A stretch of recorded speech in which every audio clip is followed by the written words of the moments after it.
ಎಲ್ರಿಗೂ ನಮಸ್ಕಾರ ಪ್ರಿಯ ವೀಕ್ಷಕರೇ, ನಾನು ನಿಮ್ಮ ಕೃಪಾ. ಇವತ್ತಿನ ವಿಷಯ ಏನಂತಂದರೆ ಶನಿದೇವರ ಬಗ್ಗೆ ಮಾತಾಡ್ತಾ ಇದ್ದೀನಿ. ನೋಡಿ, ನವಗ್ರಹಗಳಲ್ಲಿ ಶನೀಶ್ವರ ಬಂದು ನಮ್ಮ ಮನುಷ್ಯನ ದುಃಖ ದುಮ್ಮಾನಗಳನ್ನು ಹಾಗೆ ಕಷ್ಟವನ್ನು ಮಾತ್ರ ಕೊಡೋದಲ್ಲದೆ ನಮ್ಮನ್ನು ಪರಿಶುದ್ಧನಾಗಿ ಮಾಡುವಂತಹ ಒಂದು ಗ್ರಹ ಅಂತ. ಹಾಗೆಯೇ ನಮಗೆ ಕಾಮ, ಕ್ರೋಧ, ಲೋಭ, ಮೋಹ, ಮದ, ಮತ್ಸರ ಈ ಥರ ಅಶುದ್ಧವಾದಂತಹ ಮನಸ್ಸುಗಳನ್ನು ಹಲವಾರು ರೀತಿಯ ಪಾಪಕರ್ಮಗಳನ್ನು ನಾವು ಹೊತ್ತು ತಂದಿರ್ತೀವಿ. ಅದರ ಜೊತೆಗೆ ನಮ್ಮ ಆಸೆಗಳನ್ನು ಪೂರೈಸಿಕೊಳ್ಳಲು ಸಮೇತ ಮತ್ತೊಬ್ಬರನ್ನು ನಾವು ಕಷ್ಟಕ್ಕೆ ಸಿಕ್ಕಿಸುವಂತಹ ಒಂದು ಮನಸ್ಥಿತಿಯನ್ನು ಸಮೇತ ನಮ್ಮಲ್ಲಿ ಇರುತ್ತೆ. ಇಂತಹ ಒಂದು ಕಾರ್ಯಗಳಿಗೆ ಕಡಿವಾಣವನ್ನು ಹಾಕಿ ಕಷ್ಟ ಅಂದರೆ ಏನು, ದುಃಖ ಅಂದರೆ ಏನು, ಇವೆಲ್ಲವನ್ನು ತೋರಿಸುವಂತಹ ಮಹಾನ್ ಭಗವಂತ ಅಥವಾ ಮಹಾನ್ ಭವ ಯಾರಾದರೂ 9 ಗ್ರಹಗಳಲ್ಲಿತ್ತು ಅಂದರೆ ಅದು ಶನೀಶ್ವರ ಸ್ವಾಮಿ ಅಂತ ಹೇಳ್ತೀನಿ. ಹಾಗೆಯೇ ಈ ಶನಿಯು ಬಂದು ಹರಿಹರ ಬ್ರಹ್ಮಾದಿಗಳನ್ನು ಬಿಡದೆ ಎಲ್ಲರನ್ನು ಅವರು ಮಾಡಿರುವ ತಪ್ಪಿಗೆ ಸರಿಯಾದ ಶಿಕ್ಷೆಯನ್ನು ಕೊಟ್ಟಿರುವಂತನು. ಅದರ ಜೊತೆಗೆ ಸೂರ್ಯನ ಮಗನಾಗಿದ್ದರೂ ಸಮೇತ ಶನಿ ಜಾತಕದಲ್ಲಿ ಯಾವ ಭಾವದಲ್ಲಿ ಕೂತು ಪ್ರಬಲನಾಗಿ ಯೋಗಕಾರಕನಾಗಿದ್ದರೆ ಆ ಮಹಾ ಯೋಗವನ್ನೇ ಅವನು ಆ ದಿಶೆಯಲ್ಲಿ ನೀಡುತ್ತಾನೆ. ಹಾಗಾಗಿ ಯಾರಿಗೆ ಅಷ್ಟಮ ಶನಿ, ಪಂಚಮ ಶನಿ, ಅಥವಾ ನಾವು ಹೇಳ್ತೀವಿ ಲಗ್ನದಲ್ಲೇ ಶನಿ, ನನಗೆ ಶನಿ ದಶ ನಡೀತಾ ಇದೆ, ಶನಿ ಭುಕ್ತಿ ನಡೀತಾ ಇದೆ, ಖಂಡಿತವಾಗ್ಲೂ ಹೆದರಬೇಡಿ ಅಂತ ಹೇಳ್ತೀನಿ. ಹಾಗಾಗಿ ಈ ಅವನ ದಶೆಯಿಂದಾಗ 19 ವರ್ಷಗಳು ಅಷ್ಟು ಸುದೀರ್ಘವಾದಂಥ ಸಮಯದಲ್ಲಿ ನಮಗೆ ಅದೃಷ್ಟವನ್ನು ಕೊಡ್ತಾನೆ, ಜೊತೆಗೆ ಎಲ್ಲ ಕಡೆ ಗೌರವಗಳನ್ನು ಕೊಡ್ತಾನೆ. ಆದರೆ ಕೊಡಲಿಕ್ಕಿಂತ ಮುಂಚೆ ನಮ್ಮನ್ನು ಹಲವಾರು ರೀತಿಯಾಗಿ ಪರೀಕ್ಷೆಗಳನ್ನು ಮಾಡಿ ನಮಗೆ ಉನ್ನತವಾದಂತಹ ನಮ್ಮ ಹಿಂದಿನ ಜನ್ಮದ ಕರ್ಮಕ್ಕೆ ತಕ್ಕಂತೆ ನಮಗೆ ಫಲವನ್ನು ನೀಡುವಂತಹ ಗ್ರಹ ಅಂದರೆ ಆ ಶನೀಶ್ವರ ಸ್ವಾಮಿ ಅಂತ. ಹಾಗೆ ಶನಿಯು ನಿಮ್ಮ ಜಾತಕದಲ್ಲಿ ರಾಜಯೋಗನಾಗಿದ್ದರೆ ಅಥವಾ ಯೋಗಕಾರಕನಾಗಿದ್ದರೆ ಅಧಿಕಾರವನ್ನು ನೀಡ್ತಾನೆ. ಜೊತೆಗೆ ಯೋಗ ಬಲವಿತ್ತು ಅಂದರೆ ಬೇಕಾದವರು, ಯಾಕಂದರೆ ಸಮಾಜದಲ್ಲಿ ನೀವು ಎಲ್ಲರ ಮುಂದೆ ಒಂದು ಬೇಕಾಗಿರುವಂಥ ವ್ಯಕ್ತಿ ಆಗ್ತೀರಿ. ಜೊತೆಗೆ ನಿಮಗೆ ಎಲ್ಲರ ಪ್ರೀತಿ ಸಿಗುತ್ತೆ. ವೈದ್ಯ ವೃತ್ತಿಯಲ್ಲಿತ್ತು ಅಂತಂದರೆ ನಿಮ್ಮದು ಅಮೃತವಾಗಿರುವಂಥ ಹಸ್ತ, ಮುಟ್ಟಿರುವ ಪೇಷಂಟ್ಸ್ ಎಲ್ಲ ಗುಣ ಆಗ್ತಾರೆ. ಎಲ್ಲೂ ಆಗದಿರುವಂತಹ ಕಾಯಿಲೆಗಳು ವಾಸಿಯಾಗುತ್ತೆ.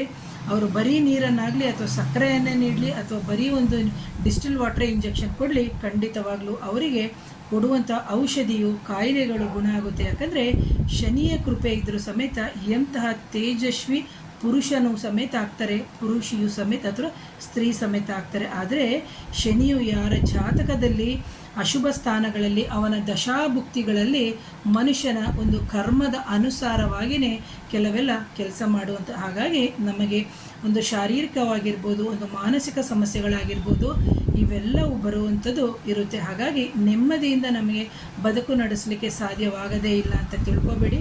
ಕ್ಷಣ ಕ್ಷಣದಲ್ಲೂ ಆತಂಕ, ಭಯ, ಭೀತಿ ಇವೆಲ್ಲವೂ ಇದ್ದಂಥ ಸಂದರ್ಭದಲ್ಲಿ ನಾವು ಸಣ್ಣ ಪುಟ್ಟ ತೊಂದರೆಗಳಿಗೆ ದೊಡ್ಡದಾಗಿ ಗೋಚಾರ ಮಾಡ್ಕೊಳ್ಳೋದು ಬೇಕಾಗಲ್ಲ. ಯಾಕಂದರೆ ಕೆಲವರೆಲ್ಲ ಸುಖ ಬಂದಾಗ ದೇವರನ್ನು ಬಿಟ್ಟು ಬರೀ ಕಷ್ಟ ಬಂದಾಗ ಮಾತ್ರ ದೇವರ ಹಿಂದೆ ಓಡ್ತಾರೆ. ಅಂತಹ ಸಂದರ್ಭದಲ್ಲಿ ಅವ್ರು ಯಾರೂ ಹೇಳೋದಿಲ್ಲ ದೇವ್ರು ನಮ್ಗೆ ಇಷ್ಟು ಚೆನ್ನಾಗಿ ಕೊಟ್ಟಿದ್ದಾನೆ ಅಥವಾ ನಮ್ಗೆ ಇಷ್ಟೆಲ್ಲ ಸಹಾಯ ಮಾಡಿದ್ದಾನೆ ಅಂತ ಹೇಳಲ್ಲ. ಬರೀ ಕಷ್ಟ ಬಂದಾಗ ಮಾತ್ರ ದೇವ್ರನ್ನ ತೆಗೆದುಕೊಂಡು ಓಡಾಡ್ತಾರೆ. ಅದೇ ಅವರು ಕೊಡುವ ಕಾರು, ಬಂಗ್ಲೆ, ಐಶ್ವರ್ಯ, ಆಸ್ತಿ, ಆರೋಗ್ಯ, ಸಂಪತ್ತು, ಅಧಿಕಾರ, ಅಭಿವೃದ್ಧಿ ಯಾವುದು ಹೇಳಲ್ಲ. ಹಾಗಾಗಿ ನಮಗೆ ಶನಿಯು ಪ್ರತಿ ಗ್ರಹ ಗೋಚಾರದಲ್ಲಿ ಜನ್ಮರಾಶಿಯಾಗಿರ್ಬೋದು, ದ್ವಿತೀಯದಲ್ಲಾಗಿರ್ಬೋದು, 12 ಭಾವಗಳಲ್ಲಿ ಪ್ರತಿಯೊಬ್ಬರ ಜಾತಕದಲ್ಲೂ ಒಂದೊಂದು ಭಾವದಲ್ಲಿ ಸ್ಥಿತರಾಗಿದ್ದಂತಹ ಸಂದರ್ಭದಲ್ಲೂ ಸಮೇತ ನಾವು ಆಯಾ ಸಂದರ್ಭಕ್ಕೆ ತಕ್ಕಂತೆ ನಮಗೆ ಸಮಸ್ಯೆಗಳನ್ನು ಕೊಟ್ಟರೂ ಸಮೇತ ಆಯಾ ಸಂದರ್ಭಕ್ಕೆ ಹಲವಾರು ಪರಿಹಾರಗಳಿಗೆ ಸಮೇತ ದಾರಿಯನ್ನು ಮಾಡಿಕೊಡುವವನೇ ಆ ಶನಿ ಪರಮಾತ್ಮ. ಹಾಗಾಗಿ ನಾವು ಈ ಶನಿದೇವರ ಒಂದು ಮಂತ್ರವನ್ನು ನಾವು ಪಠಿಸಬೇಕು. ಯಾಕಂದರೆ ಶುಕ್ಲ ಪಕ್ಷ ಅಥವಾ ಕೃಷ್ಣ ಪಕ್ಷದ ಚತುರ್ಥಿಯಂದು ನಾವು ಶನಿಯ ಸ್ತೋತ್ರಗಳನ್ನು ಜಪ ಅದನ್ನ ಮಾಡೋದ್ರಿಂದ ಮೊದಲ ಬಾರಿಗೆ ಆರಂಭ ಮಾಡಿದ್ರೆ ರುದ್ರದೇವರಿಗೆ ಅಥವಾ ಶಿವ ಅಂತ ನಾವೇನು ಹೇಳ್ತೀವಿ ಅಭಿಷೇಕಗಳನ್ನು ಮಾಡಿಸಿ ಜೊತೆಗೆ ಬಿಲ್ವ ಪೂಜೆಗಳಿಂದ ಪ್ರಾರ್ಥನೆಯನ್ನು ಮಾಡಿದರೆ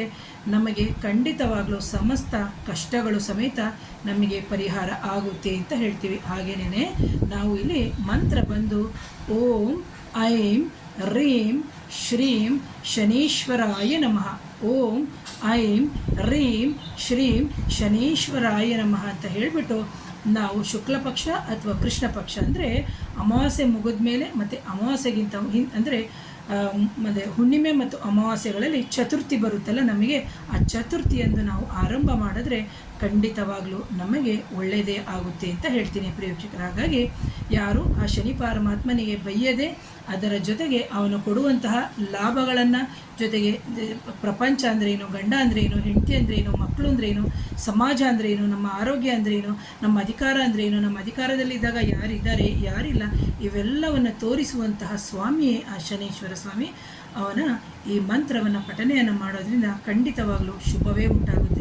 ಮೇಡಮ್, ನಮಗೆ ಮಂತ್ರಗಳನ್ನು ಪಠನೆ ಮಾಡೋಕ್ಕಾಗಲ್ಲ, ನಮಗೆ ಪಂಚಮ ಶನಿ, ಅಷ್ಟಮ ಶನಿ, ಸಾಡೆ ಸಾತಿ ಇವೆಲ್ಲವೂ ನಡೆಯೋದ್ರಿಂದ ಅಂತ ಹೇಳಿದಂತಹ ಸಂದರ್ಭದಲ್ಲಿ ಖಂಡಿತವಾಗಲೂ ಪ್ರತಿ ಶನಿವಾರದಂದು ಅರ್ಧ ಲೀಟ್ರ್ ತಪ್ಪಿದರೆ 1 ಲೀಟ್ರ್ ಎಣ್ಣೆಯನ್ನು ನೀವು, ಅಂದರೆ ಎಳ್ಳೆಣ್ಣೆಯನ್ನು ಆ ಶನಿ ಪರಮಾತ್ಮನ ಅಭಿಷೇಕಕ್ಕೆ ಏನಿದೆ ಅದನ್ನು ಕೊಡೋದ್ರಿಂದ ಖಂಡಿತವಾಗಲೂ ನಿಮ್ಮ ಎಷ್ಟೋ ಸಮಸ್ಯೆಗಳು ನಿವಾರಣೆ ಆಗುತ್ತೆ. ಇಲ್ಲ ಮೇಡಮ್ ನಮಗೆ ಶನಿವಾರ ಆಗಲ್ಲ ಅಂತ ಅಂದಾಗ ನಾನು ಹೇಳಿದೆ ಚತುರ್ದಶಿ ಅಂತ ಹೇಳ್ಬಿಟ್ಟು, ಅಂತಹ ಸಂದರ್ಭದಲ್ಲಿ ಅಮಾವಾಸ್ಯೆ ಮುಗಿದ ಮೇಲೆ ಜೊತೆಗೆ ಹುಣ್ಣಿಮೆ ಮುಗಿದ ಮೇಲೆ ಆ 2 ದಿನದಲ್ಲೂ ಸಮೇತ ನೀವು ಕೊಡೋದ್ರಿಂದ ಖಂಡಿತವಾಗಲೂ ನಿಮ್ಮ ಸಮಸ್ತ ಕಷ್ಟಗಳು ನಿವಾರಣೆ ಆಗುತ್ತೆ ಅಂತ ಹೇಳ್ತಾ ಇವತ್ತಿನ ವಿಡಿಯೋನ ಮುಗಿಸ್ತೀನಿ. ಹಾಗೆ ಇಂತಹ ವಿಚಾರವನ್ನು ಹಲವಾರು ಜನಕ್ಕೆ ಶೇರ್ ಮಾಡಿ, ಹಾಗೆ ನನ್ನ ಚಾನಲ್ನ ಸಬ್ಸ್ಕ್ರೈಬ್ ಮಾಡಿ. So once again thank you. ನಮಸ್ತೆ.